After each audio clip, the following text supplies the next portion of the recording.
Welcome back to Lunch with Missouri. Tim McConnell. We have this technical break there, but right now we are reading from John, the third chapter, and Elder Lounge was in the process of doing explaining the message that Christ was giving us here before he began to baptize. So, Rev, tell us about reintroduce people to what Nicodemus, where we are here. We in verse 25. Okay, we just left from verse. I'll read 24 again. But John was not yet cast into prison. Then there arose a question between some of John's disciples and the Jews about purifying.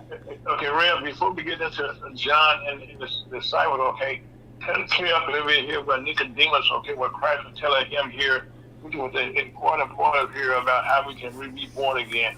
And we don't want to leave people hanging on that. That's very important that people understand what is, what that actually means about how you being saved. Oh, you want to go all the way back up to the top? No, not just review it in general. It gives an overview of what you just said, and what is being said there.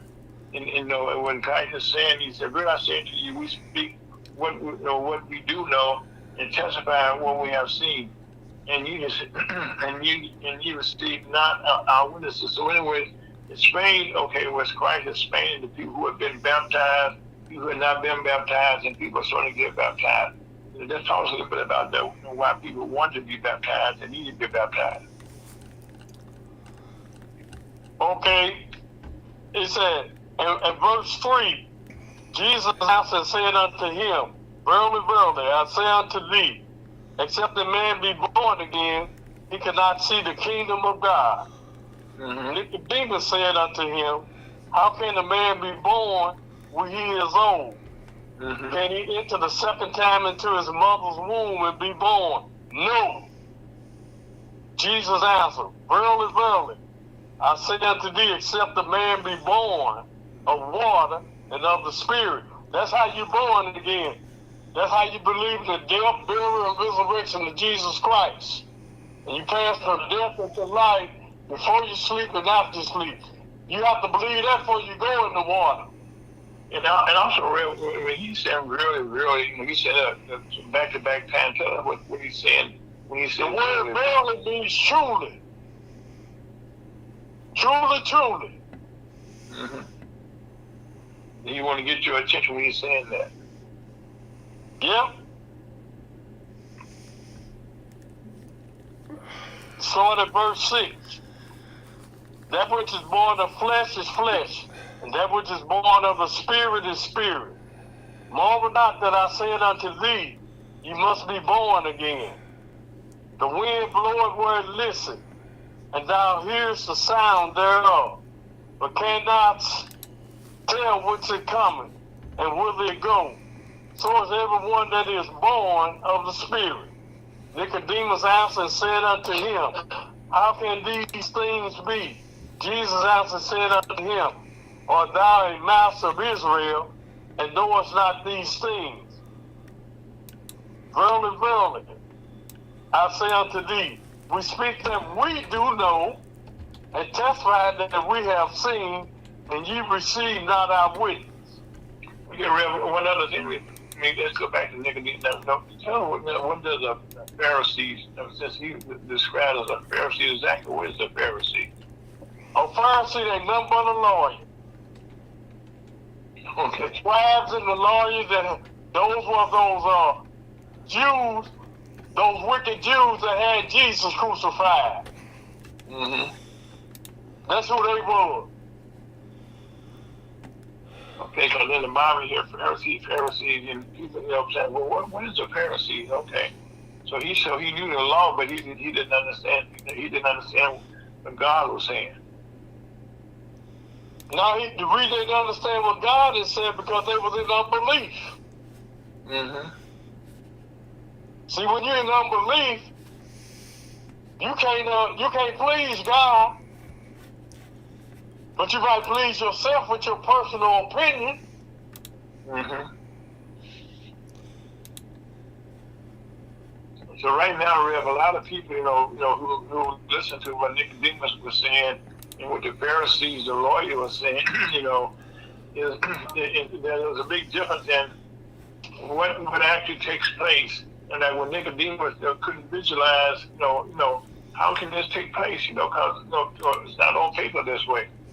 And God, Christ is saying this is a new thing and a new day, and that He came here to make a change in life and to change our lives forever. But we had to understand what He was doing, and nobody wanted to listen to Him.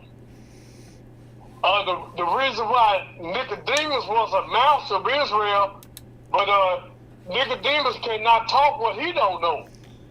Right. So that's why he came that way, because he didn't know. And that's what they do in the churches. They keep the gospel hidden to the people.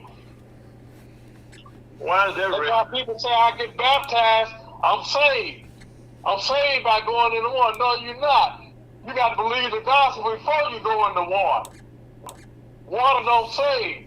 Belief saves. Jesus Christ, death, burial, and resurrection. That's what saves you from going up in hell. You get out in the water with devil and conclude with the devil. Okay. Continue. So you continue. Go ahead, sir. If I have told you earthly things and you believe not, that unbelief is again. How do you believe if I tell you of heavenly things? And no man had ascended up to heaven, but he that came down from heaven, which is Jesus Christ, even the Son of Man, which is in heaven. He there now in heaven, waiting to come back to get us out of here, which is the next event is to rapture up the church. And as Moses lifted up the serpent in the wilderness, even so must the Son of Man be lifted up. That's when Jesus was on the cross, dying for your sin, was buried and rose again. You believe that? You go to heaven. If you don't, you go to hell. That whosoever believeth in him should not perish but have eternal life. For God so loved the world that he gave his only begotten Son, and whosoever believeth in him should not perish but have everlasting life. For God sent not his Son into the world to condemn the world, but that the world through him might be saved. He that believe on him is not condemned, but he that believeth not is condemned already, because he had not believed in the name of the only begotten Son of God.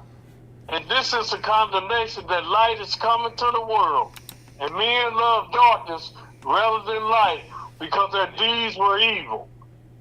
For everyone that doeth evil hated the light, neither cometh to the light, lest his deeds should be reproved. But he that doeth truth cometh to the light, that his deeds may be made manifest, that they are wrought in God. After So these right now- things, So right now, let's just stop it there and just kind of deal with this for another minute, okay? That you understand, even today, okay, we are somewhat confused because there's no light. You're not explaining to us exactly what's going on. when he said there ain't no light, that ain't no light is talking about you in unbelief. Yes, sir. Okay. Anything else? Well, no, we got to leave it there because of time. We had to stop, okay? But right now, this is, we wanted to thank you for enlightening us again. This is something that we've been talking about for years about how can we get saved. And he said, look, you broke it down right here. You break it up, Ira. You break it up. The devil is busy. So now, okay, Scott, on your end. Yes, we're all breaking up. Okay. Well, then, we're going to take a small break. Thank you, Reverend, for those beautiful words that people can hear our voices now. Thank you for listening to PresidentUSHopTalker.com. Listen to my team Converse, Reverend Elder Loud, and also on that note, take a small break so I can be right back. Thank you for listening. Love you, my team.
Welcome back to London, Missouri Chamber of Commerce. We are having technical difficulties because I got a new cell phone here, and it seems to be not one out. Go act right, but what happened here is this is March the 8th, 2025, and one thing is for sure, time moves on. And this weekend, when we'll be changing our clocks, and this has been going on since 1918. Now, people always told this was for the farmers. That's why they changed this around for the time, the daylight saving time. That was not actually the truth. The changing the clock started back in 1916, and that was when during World War I. And the reason that Germany did it first, they were the first one to change the clocks back in 1916 during World War I, and the rest of Europe followed them. So they were trying to save fuel during the war. People had to run their lights and all that stuff, so they were trying to save their. And then then 2 years later, okay, the United States got on board in 1918, and since that time we gone back and forth. We changed it, but right now, this morning at 2:00 in the morning. You gotta move your clock up 1 hour. Or the best way to do it is before you go to bed, please move your clock up 1 hour, 3 a.m. So right now, to make sure that everybody's on the same page, this afternoon, before you go to bed, make sure you change your clocks around. Now, in the meanwhile, we have been inundated in our country with a lot of changes that are taking place. And a lot of things that are taking place right now are, affecting you in your home. And one of those things is the rapid spread and mutation of a deadly bird flu virus. Now, we've been talking about this bird flu virus for a long time here on the station here. But now, the United States, it's a global situation. In fact, they think that we may have to be prepared for a pandemic of this. Because the closest, the dangerous gaps, because right now, the H5N1 bird flu had affected almost 100 people with this bird flu. And it is growing out of down in Texas and Mexico and those areas there where we have the birds flying around. And as a matter of fact, even in today, so say a recent breakout in West Texas, just short of 200 cases. That's just in the state of Texas. And then in the state of Texas, it tripled in a day to 30. So right now, these cases are taking place in younger people who are being unvaccinated, and whose vaccination status is unknown. So when we talk about the measles, you have to get vaccinated. And if your children going to school and they meet other kids that's not there, it will get home to you. So please do your part and get vaccinated. Make sure all your kids have all of their shots. You have all of your shots. And most people know older people have been vaccinated. So once you've been vaccinated, you're pretty much safe. Unless you come across again what is taking place here. And also, not only this affects our young people and our families and everyone in our country now, but we do not want this to come across into our country. And one of the things that's taking place, we have destroyed listen to this over here, almost 200 million chickens and turkeys and other birds and herds around the country. Now, what this has done, when you're killing these chickens off, that means that there are less chickens to make eggs. And so, since there are less chickens to make eggs, that means the price of eggs has gone crazy. So right now, not only is chicken eggs, the price of eggs going crazy, it also affects the cost of your beef that you have. And the ground beef thing that you eat, that they make from the cattle. But they're killing cows right now. And really, you cannot stop it because the birds are flying. You can't stop the birds from flying. So right now, to go along with this, we're still into the flu season. And with the weather changing like it is here, and we still dealing primarily in some cases with COVID-19 virus. So the best thing you can do to protect yourself in all this chaos, confusion. Just wear your face mask. Wherever you go, if you can, get your face mask. You go in the hospital, there's one of the businesses right now, they put face masks out again, so put on a face mask. People are coughing, they're sneezing, but please protect yourself.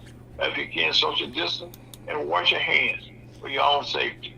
And also, please get your vaccines and watch out as the measles spread continues to spread across the country. Measles is a highly contagious viral illness that typically begins with a fever, a cough, a runny nose, and pink eye, which is lasts about 2 to 4 days, and then there's a rash. But right now, if you get 2 doses of the current vaccine, that provides 97%. Rarely does a fully vaccinated person get the measles. So please look out for yourself and your children. While this is going on in this country right now, we have had the highest job loss since the last 2 recessions ago. And right now, looking at how this is going on, the U.S.-based employers announced 172 almost 170,000 jobs, 72,000 jobs have been cut, and that doesn't include. Now, those includes another 63,000. That's a lot of jobs. And the U.S. economy added 151,000 jobs, but it was expected to add 150,000. Unemployment rate it rose, and also this Tuesday, and while this is going on, our economy is going through changes. Okay. According to the Fed Chairman Powell, the economy is very strong. During the third quarter, the economy grew 2.8%, and consumer spending had increased by 3.7%. The unemployment rate right now is at the lowest rate. Was at the lowest rate in 50 years under the Biden administration and the Harris administration. Now, this week, okay, the unemployment rate is at 4.1%. That's up. It was up in the 2 not long ago. So that's because as these cuts are being taken place across, the federal government, that's putting people out on jobs. People are quitting their jobs. Then there's a lot of uncertainty, and I can't give you a good answer because as things are taking place, different departments are moving around. Jobs are being cut. Here's the departments being cut. Now, this has created more chaos. This really a lot of now the stock market. The S&P posted its worst week since before September, and the central bank is in no hurry to cut interest rate. What that means, there will be no interest rate cuts no time soon. And that also. Hey, Al. Yes, sir. I would just like to say something that we have to stop eating eggs and find something else to eat. You could change your appetite if they had like that. Oh, really? I think that's going away because the eggs are $5 or $6, and that's if you can find eggs. Right. And that doesn't even include, okay, you go, anything that's meat that you get from a cow, since those cows are being killed off also, that's going to drive up, the cost of beef, hamburgers, because almost most restaurants around the country all have hamburgers as their number one thing, and also by the way, not only chickens being killed, also they kill them chickens also. Yeah. So this is something that's not a good thing. Like I said, and this is rather into the stock market, because right now the stock market has been going down, constantly going down. Now keep in mind that during the Biden administration, they're going up quite a bit, but now it's beginning to fall. As a matter of fact, one of the things that's taking place here in almost everybody's neighborhood, this is about to affect almost most of the country. Walgreens has been taken into a private company now. It was just about almost $24 billion. $24 billion with a B. And this deal made it a private company now. And Walgreens has been traded over 100 years as a public company. So there's a lot of changes that's going on all around us, Rhea. It's changing us We don't, and I guess the thing about it, as these changes taking place, we have no control about what's going on. And right now, it's slow down. Right, okay, yeah, and right now, You know the 3 hour? The only control we got is we just gonna have to make different adjustments in life concerning what's going on in the environment. yeah, we definitely we doing that, okay. And also, while we doing it, the Congress right now, we're coming up on a deadline of next week. They have to come up with a balanced budget. Otherwise, the government will shut down. That will create more chaos. And right now, we familiar with Elon Musk. What he's been doing with those. They've been going to different performance. You're cracking again. You breaking up. Anytime we seem to talk about the Doge and Elon Musk situation, I'm talking about the phone. That's crazy, which makes no sense. Am I still real bad, Scott? Yes. Ladies and That's gentlemen, the enemy. we are working at a solution to this, and we apologize, but we're going to go on another quick break. Thank you so much. Okay, Scott, this time call me.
Welcome back to Lunch with Drew Back Chamber of Commerce. There's so much going on, and like right now, in the this week, the president had a couple of cabinet meetings, and in one, Elon Musk was dominated the conference meeting. The press conference was televised, but the second press conference was not televised.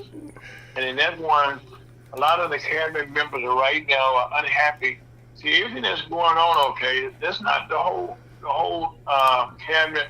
The whole country right now, we're not on a good pace. We need to talk about tariffs right quick. These tariffs right now, and this is my personal opinion, these tariffs have been around for a while, and right now with the United States, Canada, and Mexico, and China, there's a way to do anything, but most things is done in moderation. And if you're going to do something, okay, give me a plan about how we're going to do what we're going to do. That way I know what to expect. But being unexpected, not knowing, right now, if you go working for the federal government, the VA is cutting thousands and thousands of jobs. You're selling off hundreds and hundreds of government buildings and stuff. You're gutting all this, okay, and you're changing all these people's lives. People used to work for the federal government to get experience, and that way our country was safe. And right now, our president is getting in arguments right now. I understand the broad we had with Zelensky and Ukraine, but guess what? They're meeting next week to try and patch up that and move forward with what's going on over there in Ukraine and with Russia. But right now, thank God I come out against it. They're going on right now. Thank you, Dr. Wright. Hold on a second. Okay, right now, we're watching what's taking place in Canada, where even Canada right now is fighting, for a new administration in their country. And what we're doing is not exactly helping our neighbor to the north, our neighbor to the south, And now the crazy part about this, that if you and I, who live in our country, are watching what's going on, people around the world are watching us also. And there's a thing about social media that everybody can see what goes on nowadays. And like I said, we just had a second cabinet meeting where a lot of the secretaries, who are over different departments, they're complaining, okay, that the other departments that they just received, they have fired all the people, okay, that they need to work with. And so they come to the department, okay, they didn't gut it. So so that's a way to do whatever you have to do, okay? And then right now, we need to slow down a little bit and see how we can get on the same page. And then we can always pick up the piece the best way we can and move forward. And like right now, Elon Musk, who's leading this thing now, first, he's saying he's taking a buzz saw.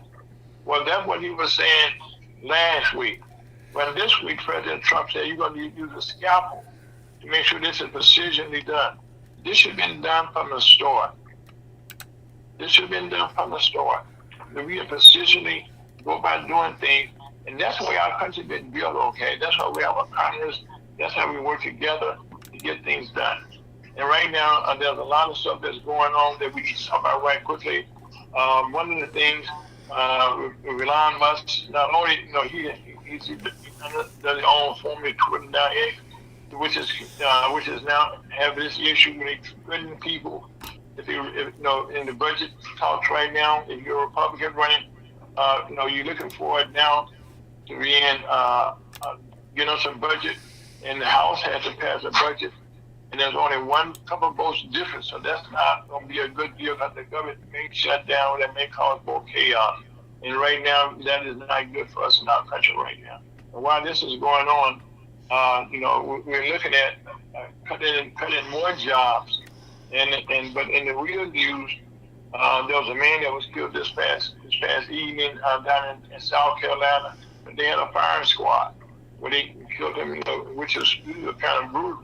But they did that because in South Carolina they were trying to use chemicals, and the chemicals was not going well, and they had bought three executions, and that was not good. And so for the first time in over a decade, we had a firing squad kill someone. And also, on a national level in our news right now, Vice President Kamala Harris, former Vice President Kamala Harris, is now thinking about running for governor in California, and also in the suite of governors in the state of New York City. Former Governor Andrew Cuomo is running for mayor against current Mayor Amy Adams and a lot of other candidates. And this is what's taking place right now. We get now into an early season where you have a lot of turmoil, a lot of town hall meetings, which you normally have from your congressman who come talk to you about what's going on. Well, when you have those meetings, people right now are being shut down, and unfortunately, the Congress, the Speaker has told the people right now, the Republicans, don't hold town hall meetings. Well, if you don't have a town hall meeting, how are you going to talk to your constituents? And so what this is going to do, you got more people running for office right now against those people, and there will be a change coming very shortly. Right now, you got to talk to the people. We are the ones that actually vote. We're the ones that actually determine what should go for, what should not go for. And just to give you a good example of that, you see the St. Louis.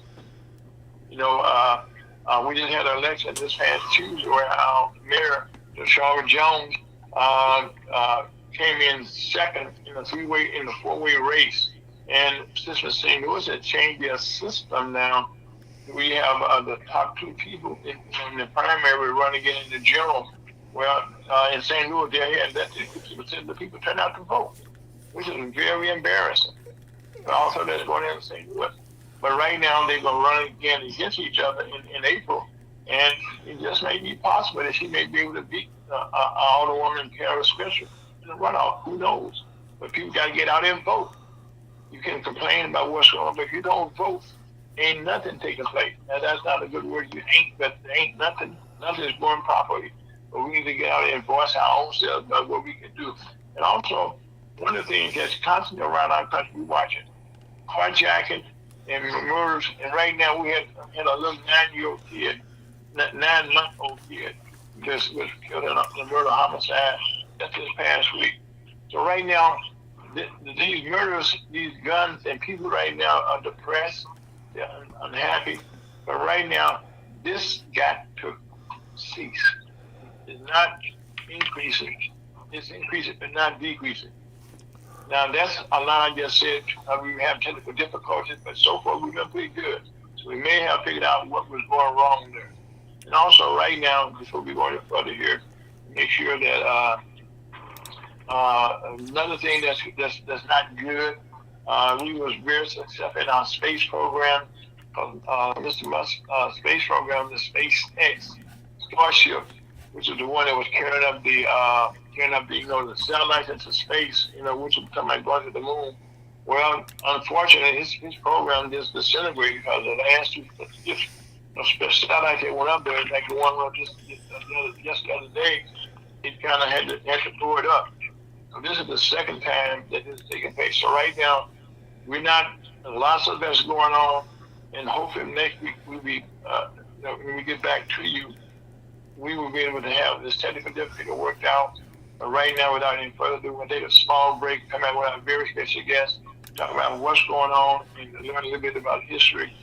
Scott, and then listen to Ferguson, USC.com on Facebook, Twitch, and YouTube. Some people is about to check out camera. His name is Aaron Folks. That's Elder Lyles. That's Scott Owen. We'll be right back with great Dr. Wright. John Wright. Scott, take us out of here.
Welcome back to Lunch to Virginia Right Chamber of Commerce. And so far, keep your prayers up and bless it down. We're doing pretty well right now with the technology. But having said that, we're so fortunate to be joined by Dr.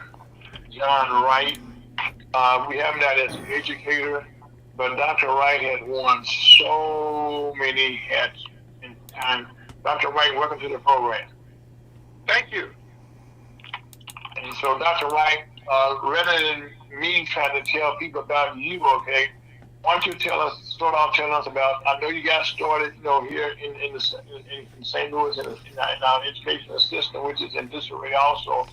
But kind of tell us a bit some of the hats that you have worn in your education. Well, I started out as a teacher in St. Louis Public Schools. Yes, sir. And as teacher, then a principal. Mm-hmm. Then I went to Webster Groves. Mm-hmm. Then I stayed there, and then I was superintendent of Kinloch Public School District.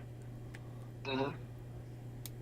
Then from there, I went to Ferguson Florissant after the merger, a court-ordered merger of 3 districts, Berkeley, Kinloch, and Ferguson Florissant. And I stayed there except for 2 years when I took a leave to work for the Board of Aldermen and the Board of Education. Then I came back to Ferguson Florissant.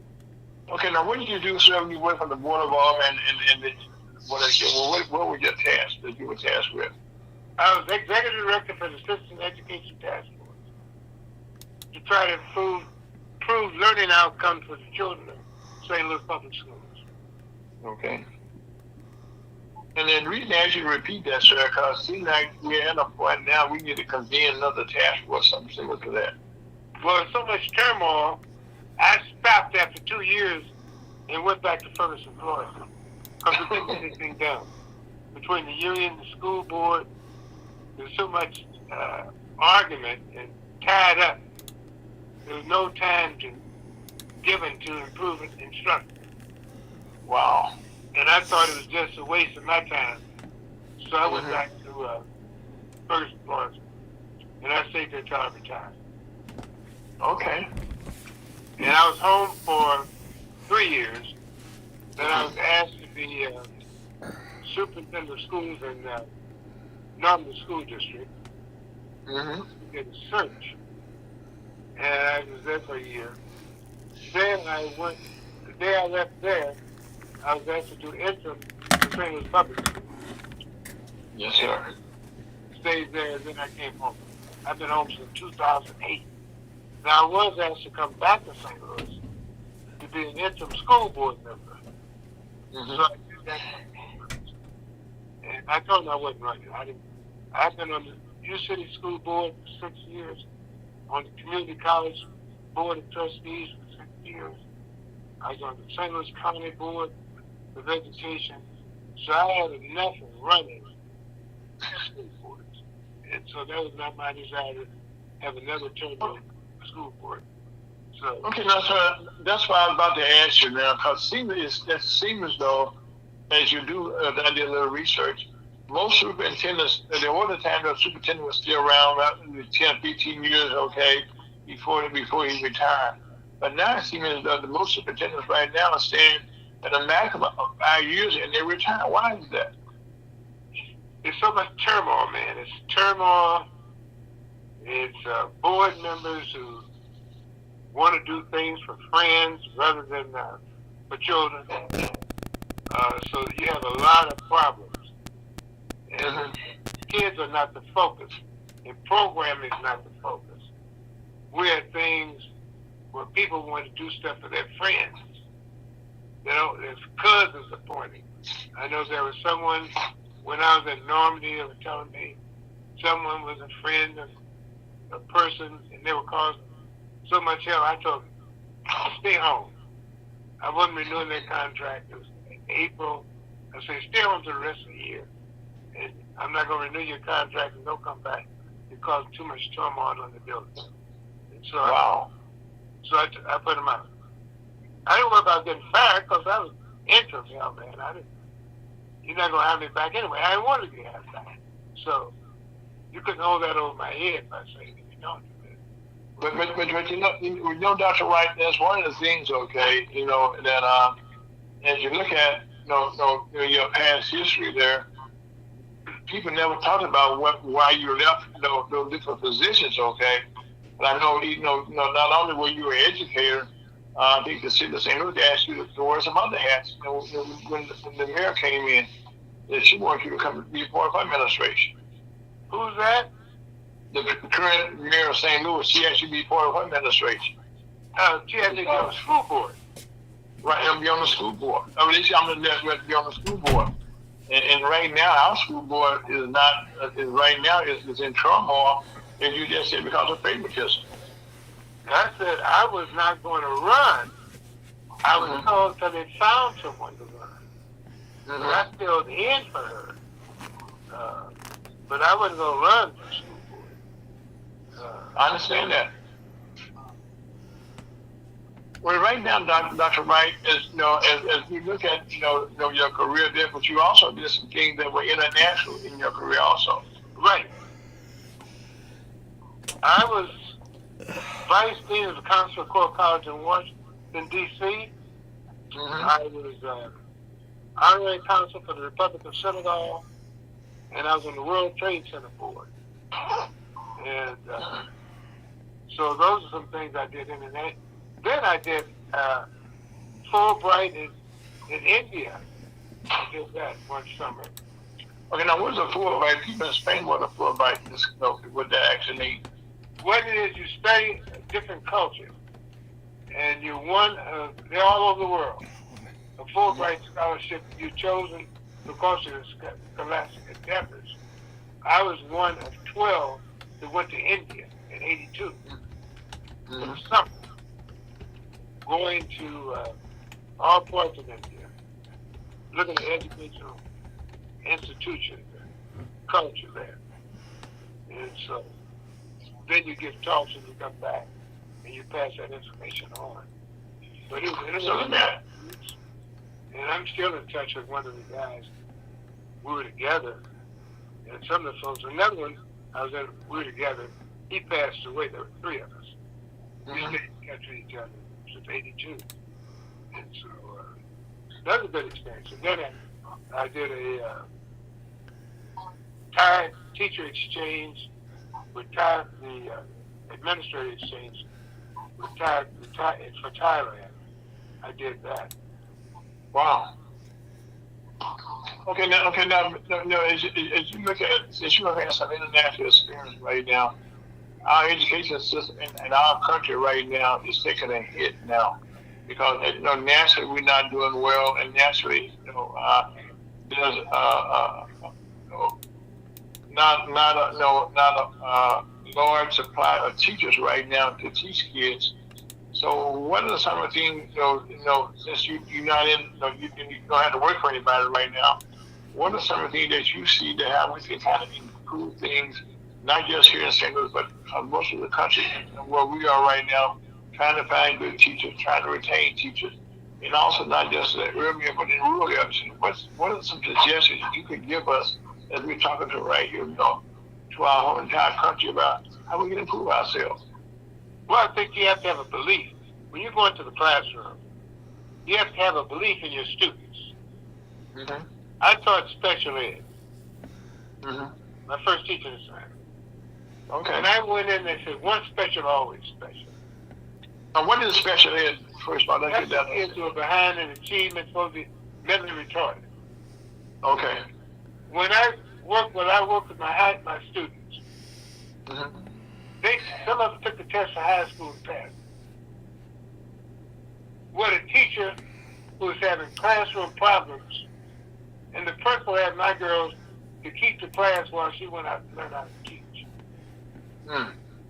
So it's a matter of believing students, and everything's possible. There's a movie, Stand and Deliver. Jaime Escalante went in places where they thought he couldn't do it. The kids passed the test. Mm-hmm. But you have to go with a mission. When I was in Normandy, I met the principal and said, how can I help you? They said, you're the first person in church that asked me, how can I help you?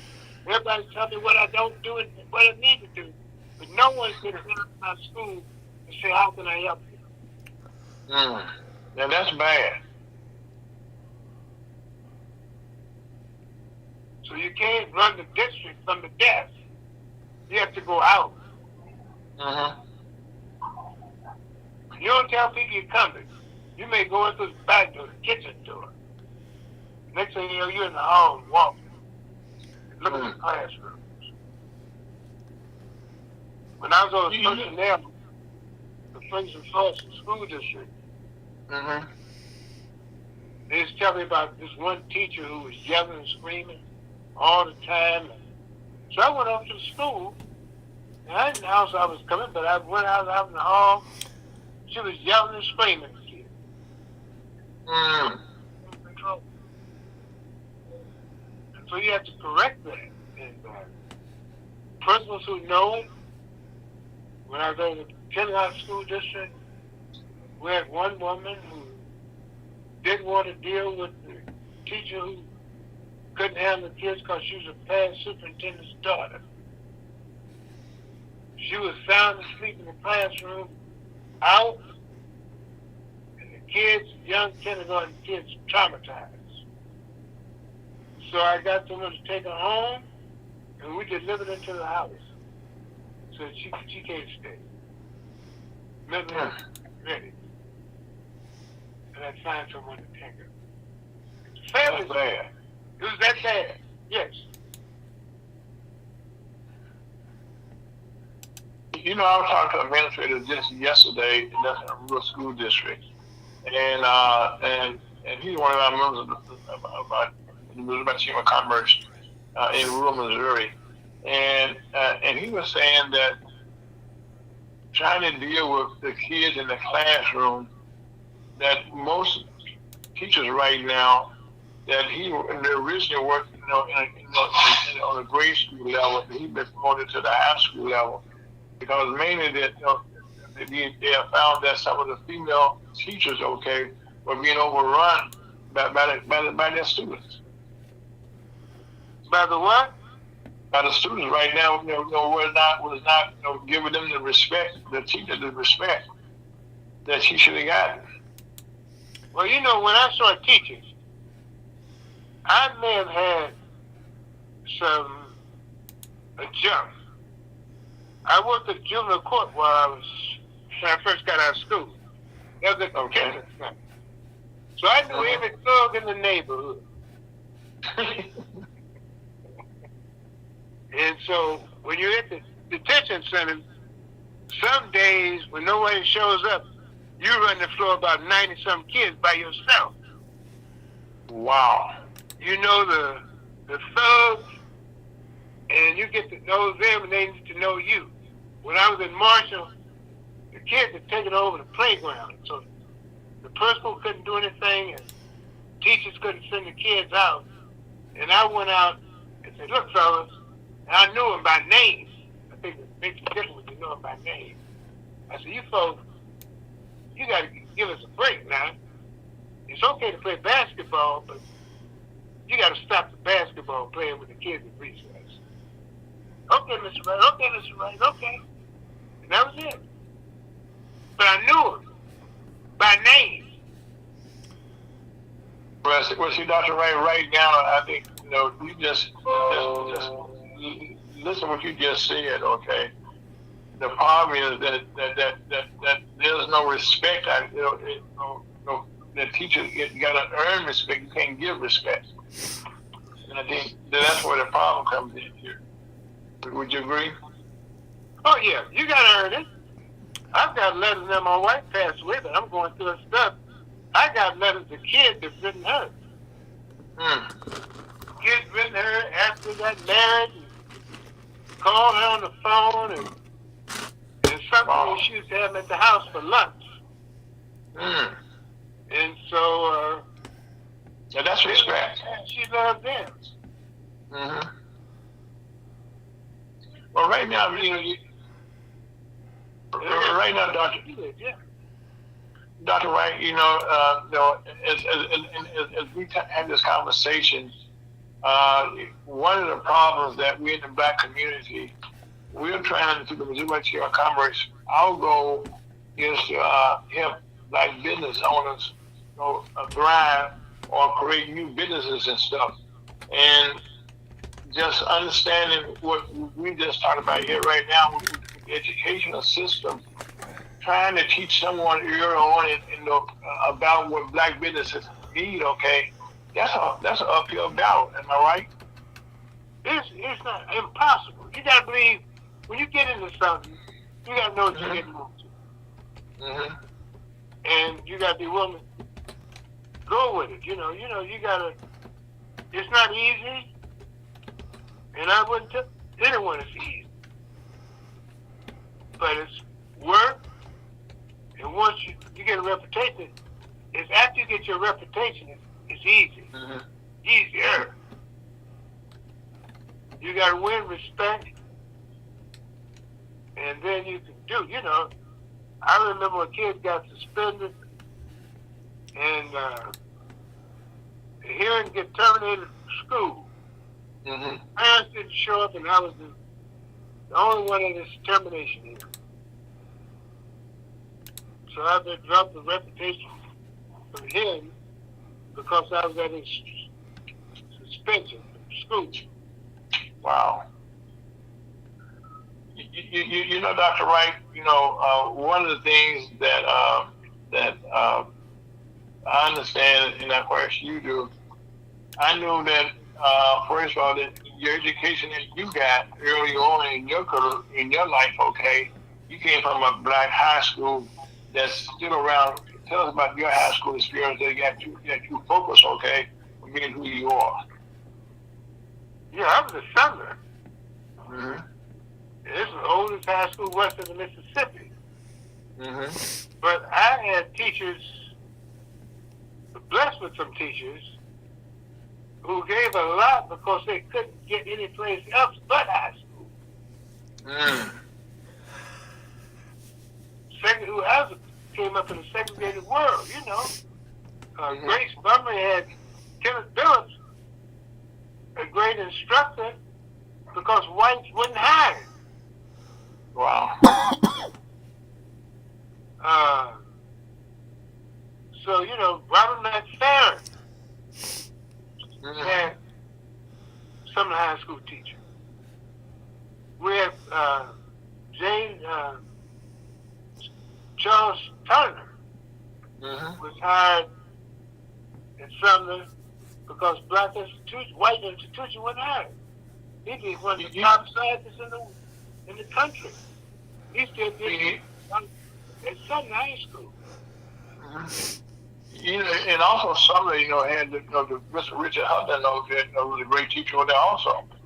Who? Richard Hutland. Oh yeah.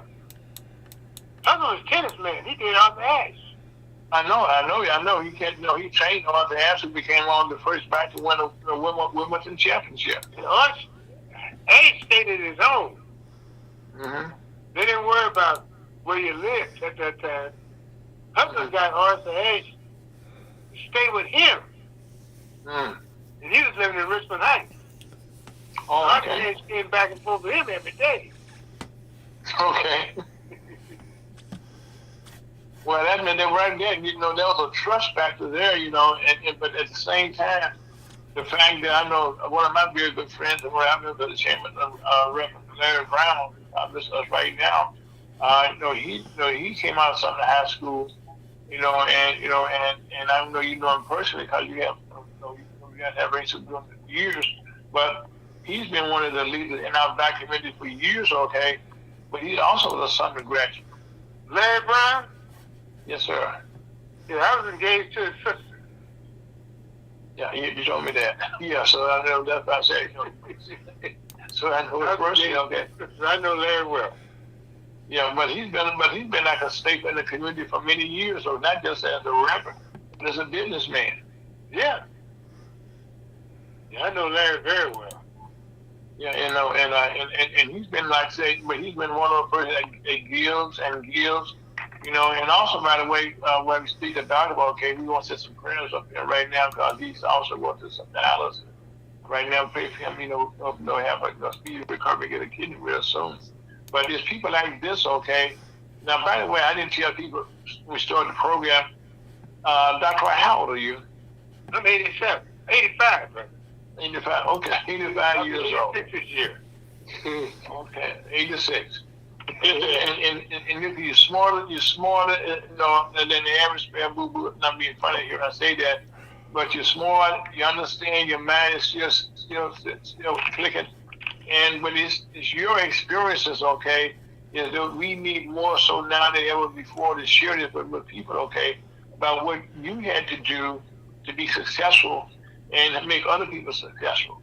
What we need right now is for people like yourself, who can find other people who need to pour into our kids. You said one thing was very important. The kids, we got to respect you. You got to earn their respect. Right. And it comes to you can't fake, Kerry. comes to. Mhm. You know, you can't think that you like kids. Mhm. Well, you know, Dr. Wright, one of the things that in schools nowadays, you know, is totally different because now, you know, most classes right now are being taught about a computer or something, about somebody on the video screen. Since they have a shortage of teachers right now, so what are some things that we can that we can share right now with different parents who listen to us right now, how they can improve their kids' relationship with their teachers? What would you You know, I suggest? had to go through that. You know, I don't know how many are being taught by computer skills. I know it's not a teacher. He retired. He went back because they offered him $1,000 a day. You know? Wow. So he went back to school, and he wanted to be just a sub. Now he's teaching charge of building. It's what now? He's in charge of the building when the principal's absent. Okay. So he's done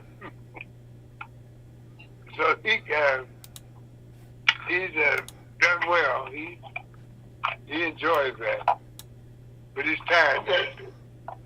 He's glad to get conversation besides talking to young folks all day. So he looks forward to doing other things too.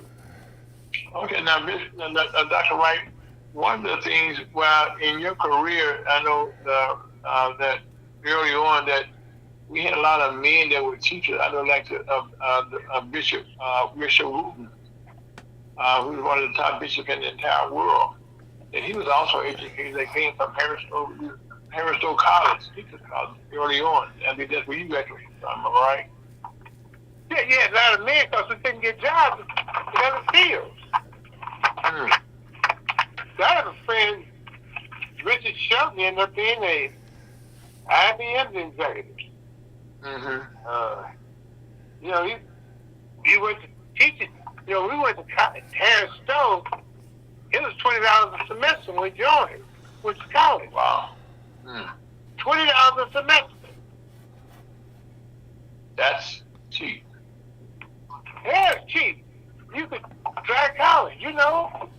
Well, a lot of folks who tried it, and after the first semester they decided it wasn't for them. So we had a high turnover every semester, but it gave everybody an opportunity to try.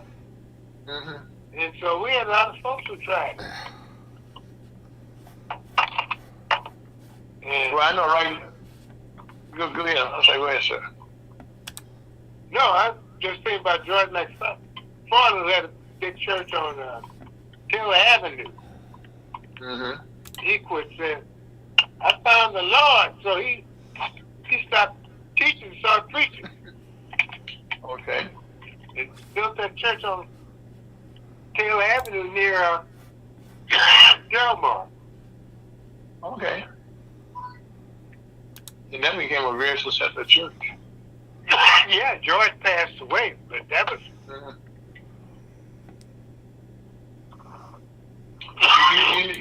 You know, Dr. Wright, you know, I guess nowadays the teachers right now, you're getting more men back now into the classroom than you had in many years.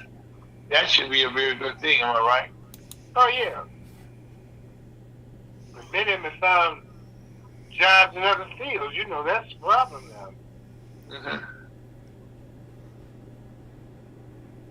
Well, I know right now one of the things that we're looking at is that we need to be able to improve ourselves in every way that we can. And education is the one vehicle that we all need to have, because right now, with all the technology that's coming down the pipe now, it's daunting to be able to keep track of stuff. You know, it's not only black men who's not doing it. White ones aren't either. When I was teaching for Webster, part time I used to teach out of state. And I had very few men in my class. Mm. They coached, and that was it. Mm. So not only did we lose black men, white ones aren't going for it either. Mm. Well, like right now, like I said, jobs are getting tighter and tighter right now, and I guess the one thing that education helps people to understand, because as we look at our country right now, I might not be on the spot, but if you look at what's going on right now in our country currently, what are some of the thoughts that you could give? Break it up, Al. Okay, Scott, am I okay? No, you are breaking up. Let's take a real quick break, and I'll call you back. Okay, Dr. Wright, hold on. Hold on. Okay. Okay, Scott. We listen to first and U.S. Dr. Lunch was good. You bet you. Life is good, we said.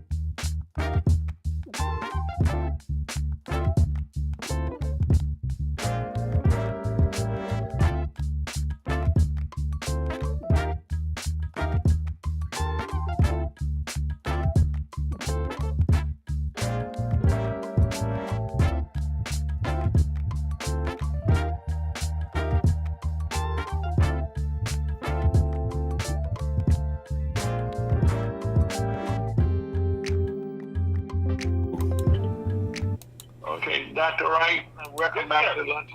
Okay, we're back with you, sir, and sorry for that situation there, but I was saying to you right now, as you look at right now in the year 2025, what are some of the things that you would suggest that people who consider going to being educators right now, because we still need some good educators for us to understand what's going on in our country? Would you agree? Oh, yeah, but you got to, one thing I think, we got too much dumb leadership out there, too. Okay. I'm serious. I got 2 kids with education. I hear all the dumb stuff that goes on by those in charge. Right? When you said dumb stuff, okay, give us an example. I have one son who, can you hear me? Yeah, yes, sir. You were loud and clear. I have one son who was a principal. Mm-hmm. And his staff was predominantly white. Mm-hmm. He went out and recruited a black staff member. Mm-hmm. And the one, his supervisor, thought that person would be good at another building and took it from him. So he got upset over it. And so the guy said, I don't like your attitude. You're upset, huh? He said, yeah, well, go home. So he sent home. And so the building was on, pilot for 3 days, but no one running it. They realized you did need a principal to run the building. And he sent the principal home. Whoa. Let's back up, okay? What do you want me to back up? So why did they send the principal home? Because he was upset because he took his staff and he went out and recruited.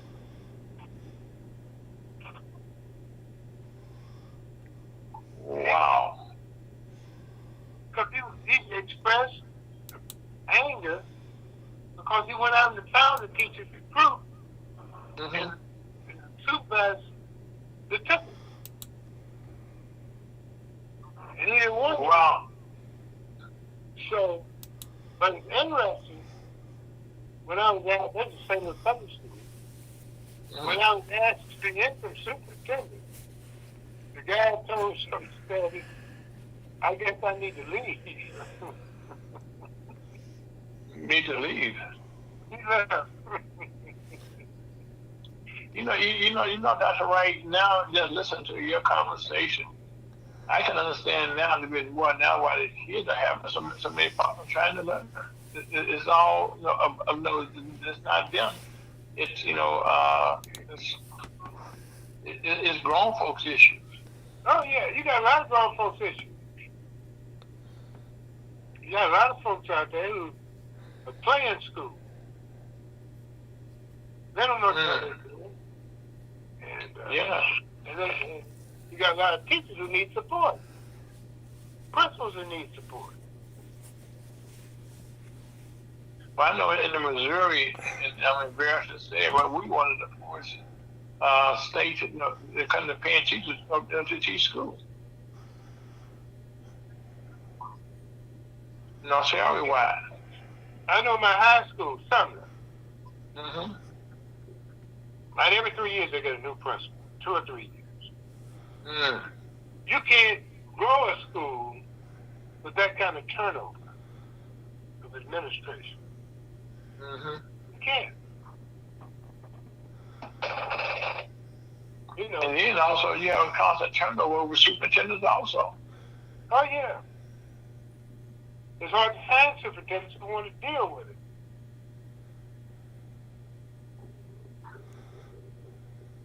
And I think at the end of the day, that there's no consistency because, I guess each superintendent come in, he has a vision, that what he has for that school, what they want, what they want to get accomplished, during his administration, in his legacy.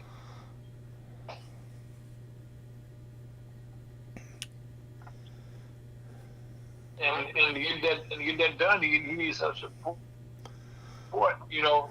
some people that work with him that and sell them on the idea of what he want to do.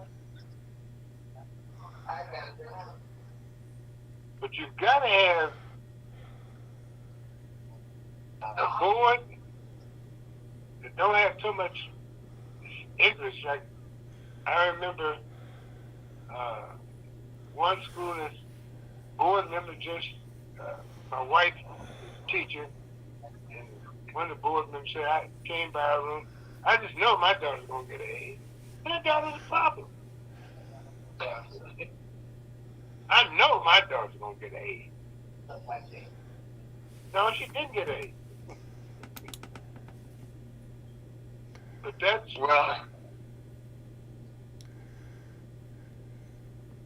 Well, and that's not just that one kid, but every parent feels their kids are smart. Yeah, but you just can't. You got to be a parent, and you got to be supported, and you don't put that on per teacher. Mm-hmm. And so teachers afraid to do their job because of board members. And some board members just want to go on trips.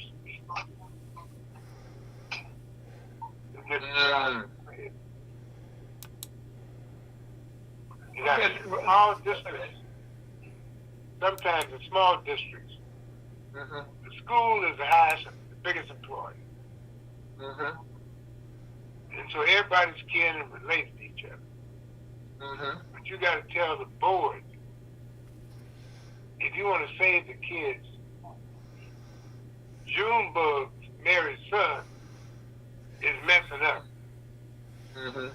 And Junebug can't stay there. Mm-hmm. And you got to convince the board that Junebug can't stay there. Mm-hmm. And put with documentation. Mm. Because I remember when I was superintendent, this one guy was a board member's relative. And he was throwing that bombardment in the classroom. Bad weather. Breaking out the lights. Right. And I said, look, if you don't do something, you're going to get a suit. So this guy won't mind, he won't follow instructions, but somebody's going to get hurt.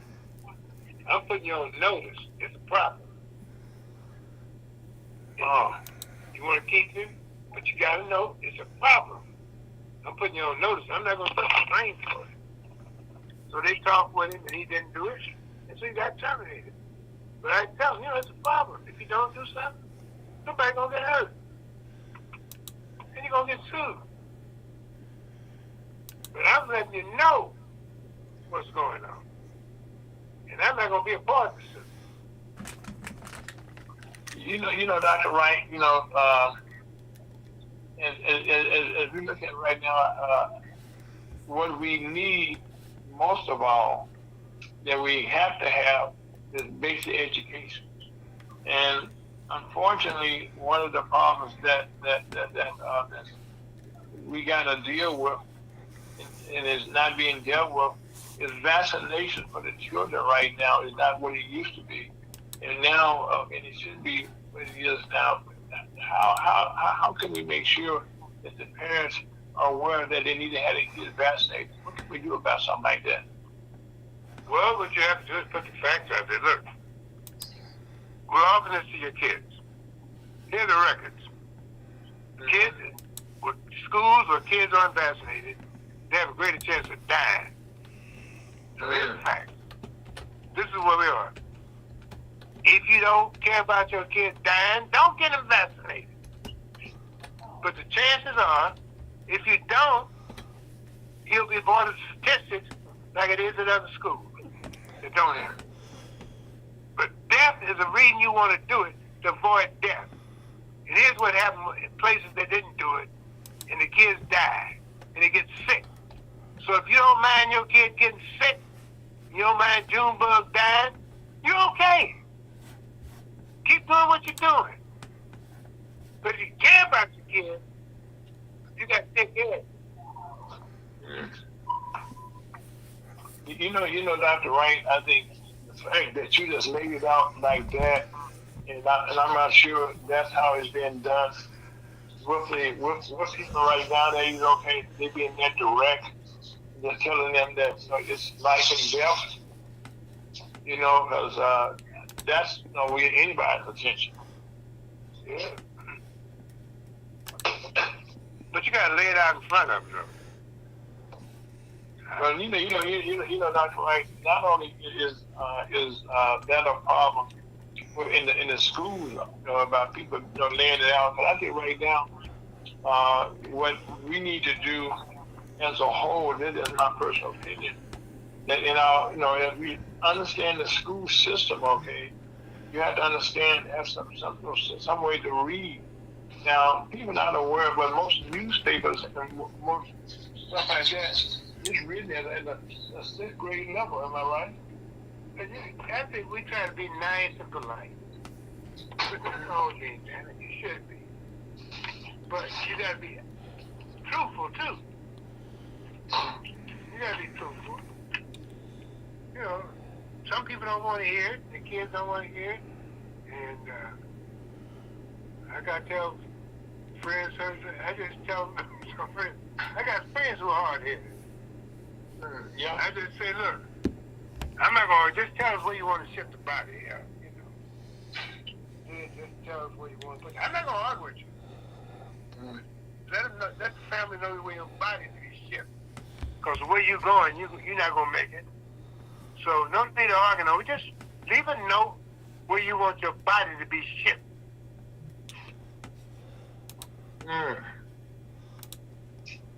Wow. Now that is definitely getting to the point, and people should be hearing it and understanding that these are the facts of life. Yeah. And Dr. Wright, that's one of the things that across our country, people are not being factual, direct, I should say, when they come to explain to people what the facts are. I think better the administrators have a relationship with teachers. Mm-hmm. The better they get that message over, because they trust you. Mm-hmm. If you don't have that relationship, they don't care what you say. But if you have that relationship with the students and the parents, if the kid gets sick, have teachers, we'll have principals, we'll always say, what I want all y'all to do is call home, talk to the parents every now and then, call the house, see things are going. So that's what we did. That's part of the plan. First week of school, he want all first teachers to call home. So that's what we did. Okay, and how successful was that with the kids? Showing are showing more improvements. But I used to go when kids when the word went out when I was teaching. They had a party down the street at so and so's house. The parents aren't home, and you went in through the back alley because they didn't have a front door. You had to go through the back alley. And so I remember going. I wouldn't do this today because I'm supposed to shoot you, but I went to the back alley, and knocked on the door. Mr. Wright at the door. Mr. Wright, they hear dodging and getting in there. So, but you have to go, and so folks know you're gonna come. But see, Dr. Wright, that's the thing. See, you went, like you said, over and beyond because you cared about your students. Yeah. But today, hell, some of them may shoot you. But Yeah. how much is it? Well, let me ask you a question, Dr. Wright. And they probably, don't talk about it. But how big is the problem right now with young people, having problems with people beating guns and stuff in school? Is that a big problem? Probably some places it is. Some places I know when I went to a meeting with high schools, when you came to the door, you had to go to a metal detector to get in the building. So it's Wow. guns were Right. we didn't have that when I was working.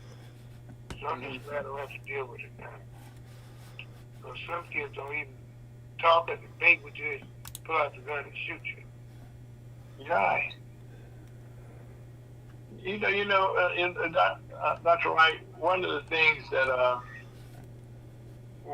that social media, if people watching so much negative stuff on TV, the young people are, how much of an effect does that have on the reality for them in life?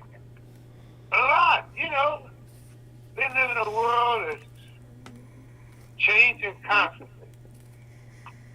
It's corruption all over.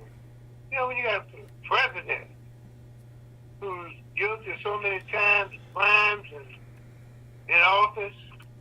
Well, yeah, even know that? the 34 convictions. Yeah, they hear that on the news. And there's some communities where, even when we were young, I knew where the policies were going on, the numbers game was going on. Everybody knew where it was, except people in authority. They claimed they didn't know. And the numbers game was going. You got the results on the mailbox on the fence in the apartment building. Every few months, they raided the place where the numbers was being played, and then after a couple of days, didn't shoot you.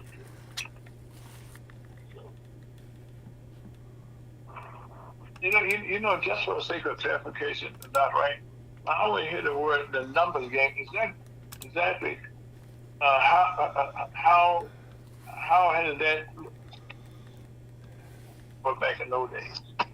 What do you mean, how was it? Yeah, like I said, people like now, you're trying to, as a disciplinarian, as a superintendent, and then from the superintendent down to the principal, how effective right now, how hard is it right now to get that line of communications set up? Well, this was, you just in the neighborhood, you knew what was going on. You didn't have to go, did it back to school because kids weren't doing the numbers. But you knew it was crooked out there. Everybody knew what was going on. These little kids, some kids were even taking the money over, putting it on for mom and dad. Oh, wow. So right now, for us to get a change, we got to start down at that level to go up to the top. Am I right? Yeah. But That's you. it's a different world now. Well, we've been joined right now by Mr. Chuck DeBola. How you doing, Chuck? Good afternoon. Good afternoon, Chuck. We're talking to Dr. Wright, okay? He's a former educator, and we're trying to talk to get an understanding. For us to have leadership, and create new leaders, okay, we got to start in the school.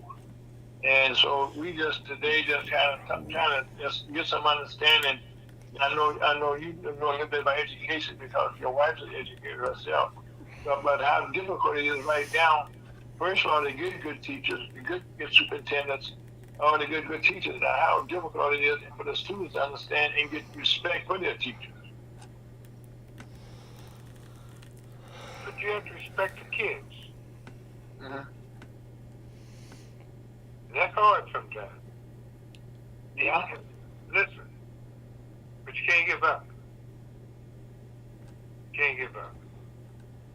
Well, anyway, so Chuck, and you'll win some kids, and some you won't win. mm-hmm. Those you win, they keep the other kids in line. Mm-hmm. They'll say, "Oh man, he's okay. You got leave him alone. That man know what he's doing. Leave him alone." And they pick up they say, "Mr. Right here knows it. Leave him alone. He's okay." Mm. And they'll correct the other kids. Well, Dr. Wright, right now, I want to thank you, okay, for taking the time. Just give us an overview, how things have changed, and how difficult, but at least give us a roadmap showing what we need to do, okay, to try to make a difference in our schools, and just let people know what's going on now with the chaos that's going on in the schools, and how bad it is, unfortunately. But no one tells about that. I'd say the parents should visit the school. So some parents never go inside the school until there's a problem. Mm. And if you visit the school, that'll also make people do right. Yes, sir. Parents, white schools, you got parents in it. It's hard for principals to run the building because parents interfering all the time. But it keeps the bad stuff out, too. Well, Dr. Wright, we're going to eat.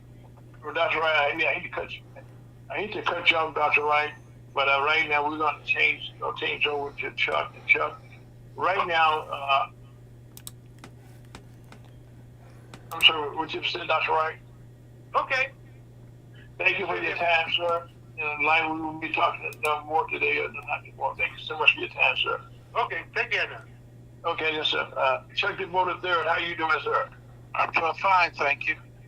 Okay, I know that you know a little bit about education. Give us your thought right now about education in our schools now, as we're trying to raise up new leaders, okay, to have new businesses, but we got to start at that level. Give us your thoughts on that. I think we all got to work together because it's complicated. There's a lot of issues, and you can start with asking the teachers, and then there's they reach a point where they say they're doing all they can do. They need some help. So some of that has to do with, are we offering the right curriculum from a vocational standpoint? Does a kid have to go to school if they don't want to go to school, or do they want to go to school because they know that's how they can make a living or have a living? And there's different levels for different dispositions. Kids that are, let's say, upwardly mobile or coming from a higher demographic family, those schools are so well equipped and so disciplined, and the right teachers, and they're teaching what stuff you need to know. And surprisingly, I haven't researched it, but they want their kids to have a full education. They want them to know the facts. I from my experience, I have not seen them shy away from topics like slavery. Now, I won't go into the curriculum part. I'm not all the way up to speed to understand completely what is critical race and all that kind of stuff. But that was an issue that was brought in the educational environment that's impacted by the federal government. So we're looking at the disruption and if a kid, and I should say kid, let's say somebody in between elementary school, junior high, and high school, you kind of fall into a path or a track. And those kids that are given exposure to like video technology or we see science fairs and things, and there's some phenomenal things happening.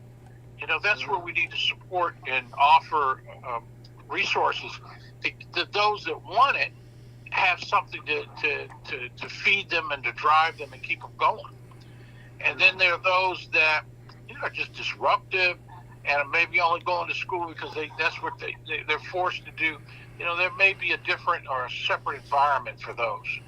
But I know this has all been said before, all been tried before, and it's going to have to start at home. Right. You could look for whatever resources you want, but it's going to have to start, with the man in the mirror.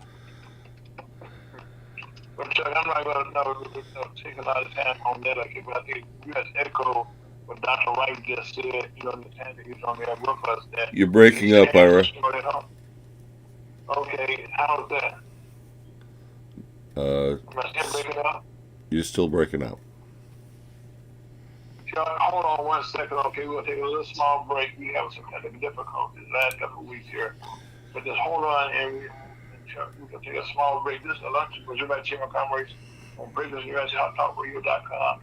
Life is good, Scott. Take it out here right quick.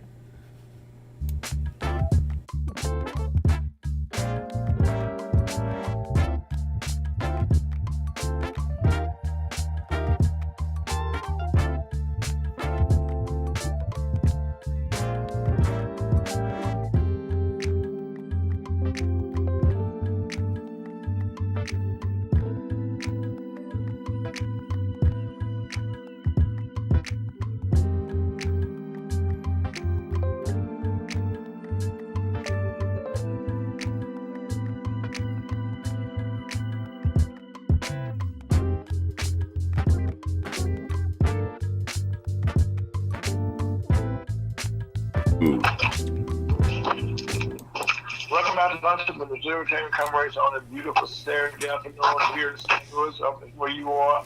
And also, we want to say thank you for Dr. Wright and the time he spent with us today, trying to understand this education system, some of the problems that we're having. We're trying to highlight that.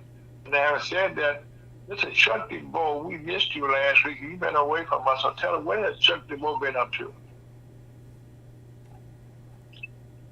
We're in a mode, in a time when we're transitioning. We're launching new programming and some new initiatives. So we've just been between meetings and jumping around. No exotic travel or anything like that. Which I guess you ask this question. Okay, with all the changes that are taking place in our country today, give us your thoughts on some of that.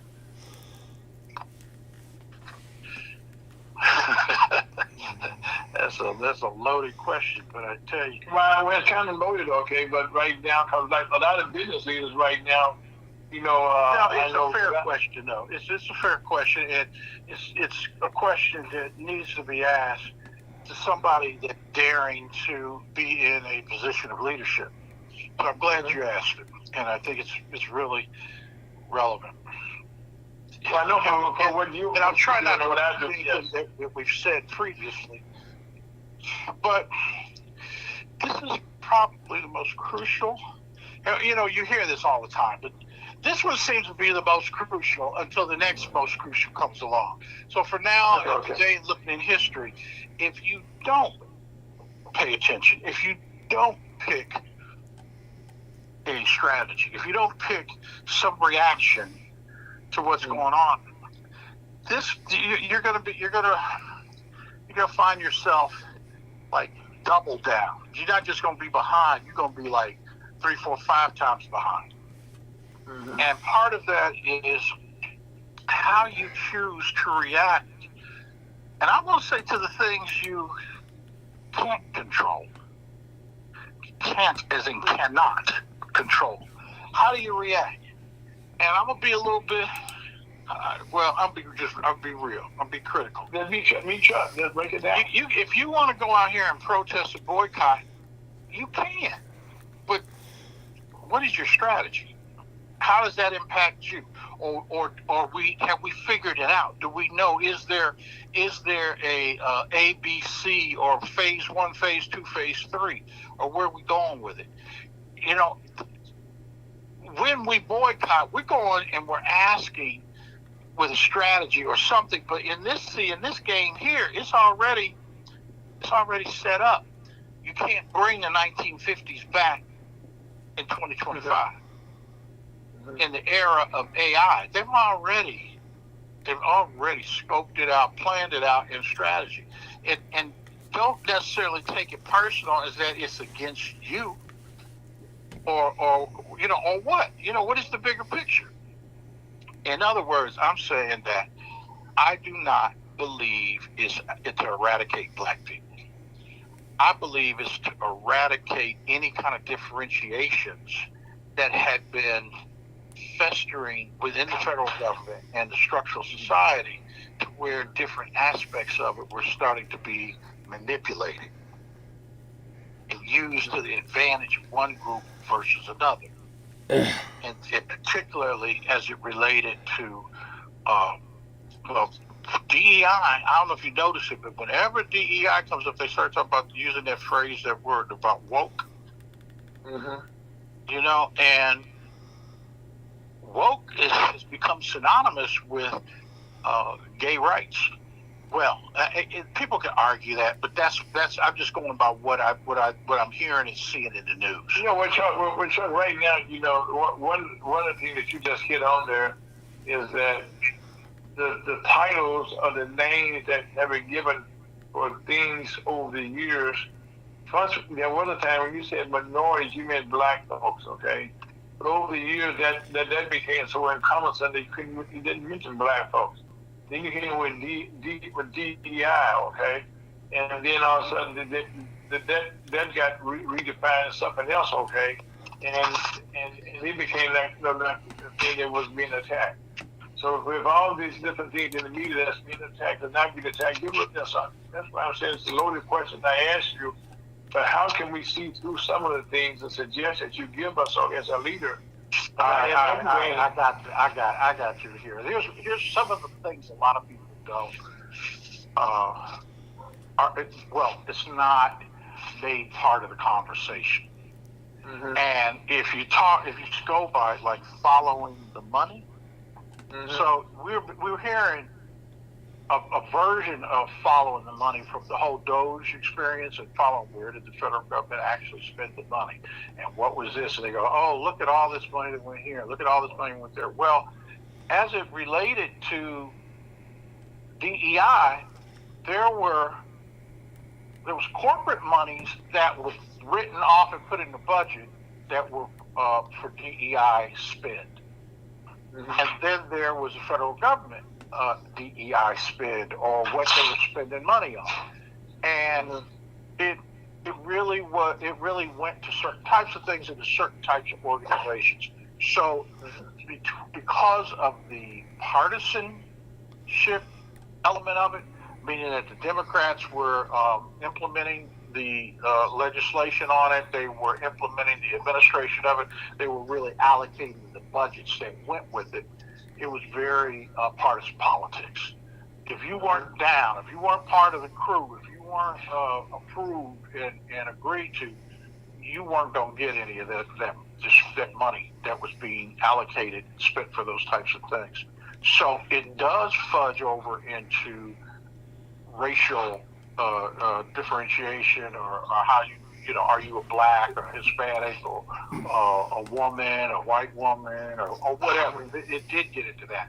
So what the Republicans have done, have come in and studied where the money went. I mean, it ain't even a study. It's a matter of artificial intelligence. These supercomputers, it doesn't take them 30 seconds to go through it, just put everything together on what's connected and what's not. That's how fast it is. They can go in tonight and run through the servers and be done by morning. And say, okay, we're good. We're moving on to something else today. So the thing about it is that DEI really just was being shut down completely and cut off the gray areas of the way money was spent and then who was benefiting or not.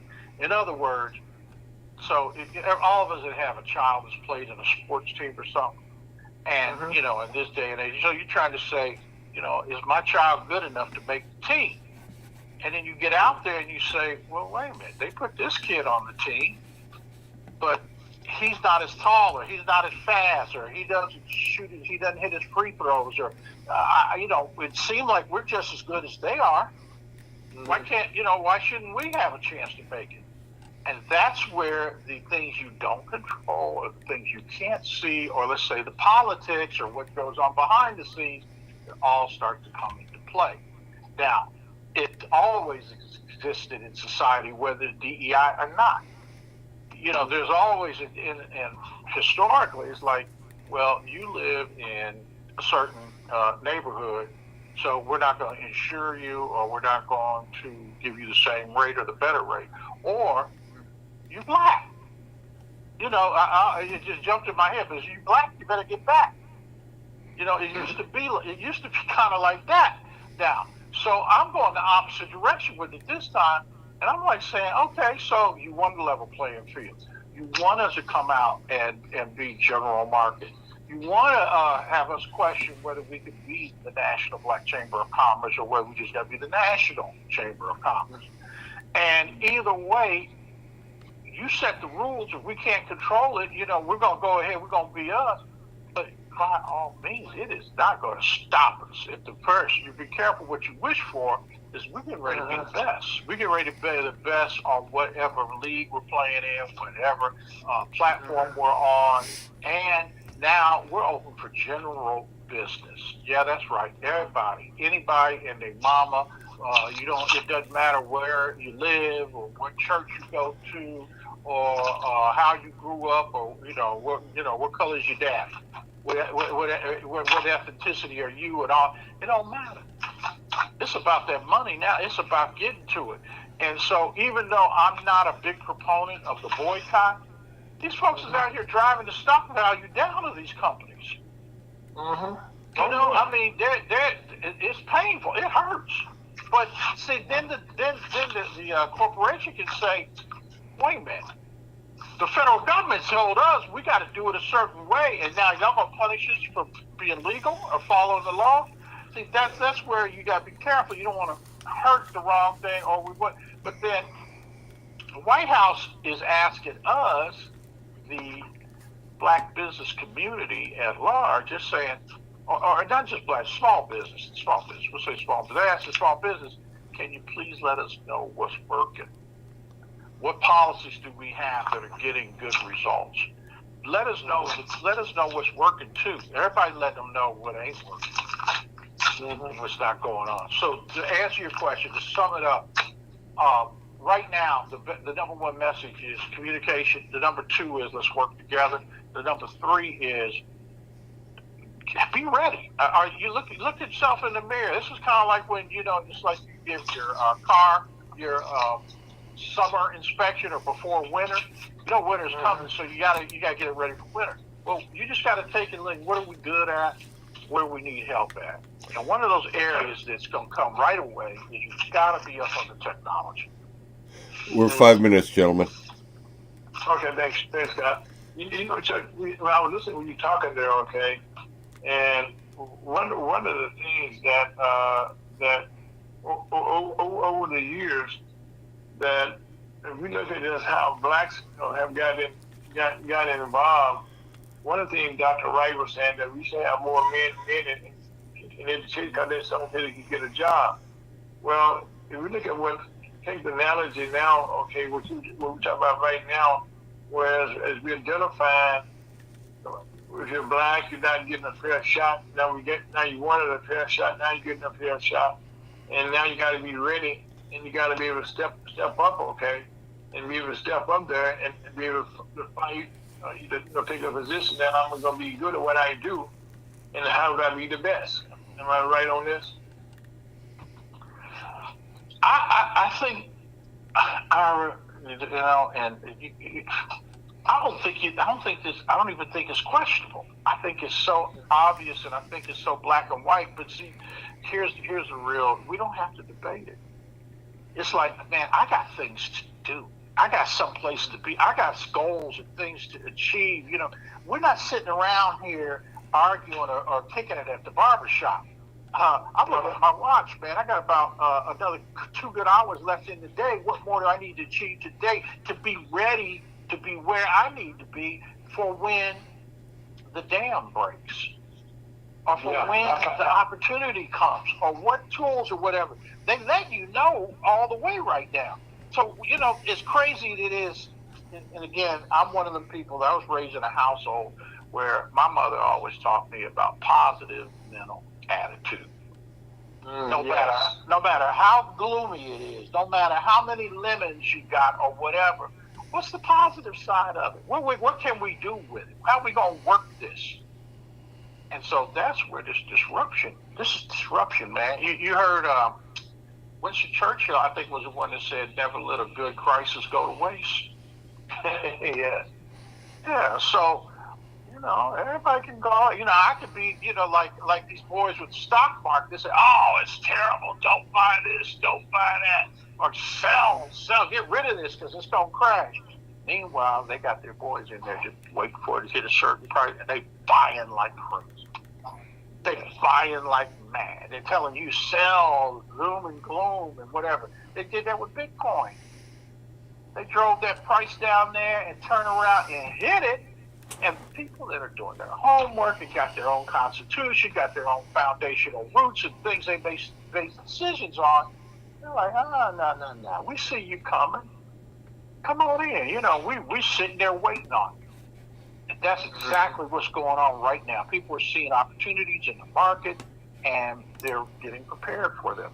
So one of the things that's happening is if you are a savvy investor, and I'm talking about banks, private equity, different types of entities where CDFIs, all different, and they're saying, what, we see that the market is going to become segmented.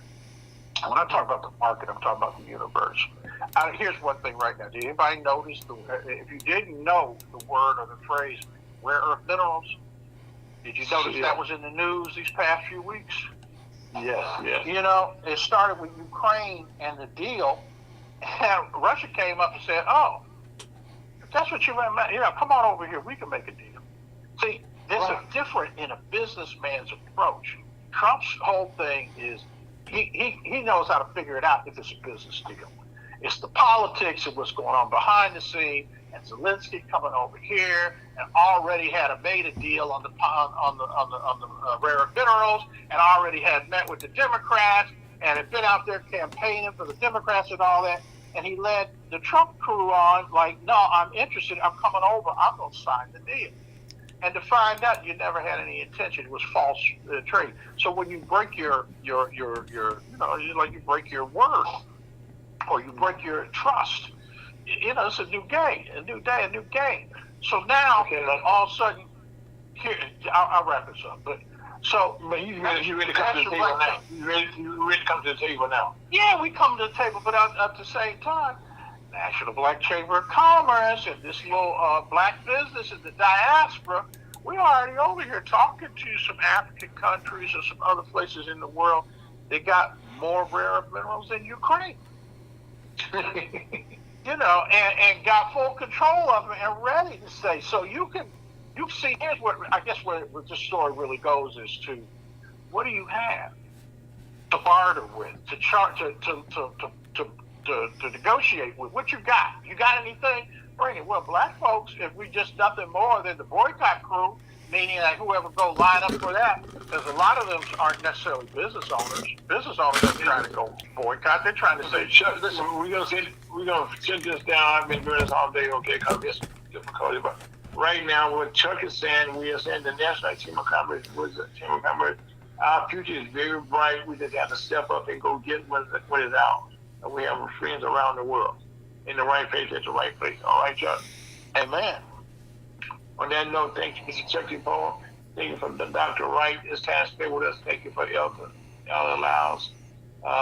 Scott Owens, thank you for all you've been doing today. And my name is Ira Brooks. This is Lunch with the Chamber of Commerce for March the 8th, 2025. Please be safe, and I can check it out. Said you positive, and life will be good.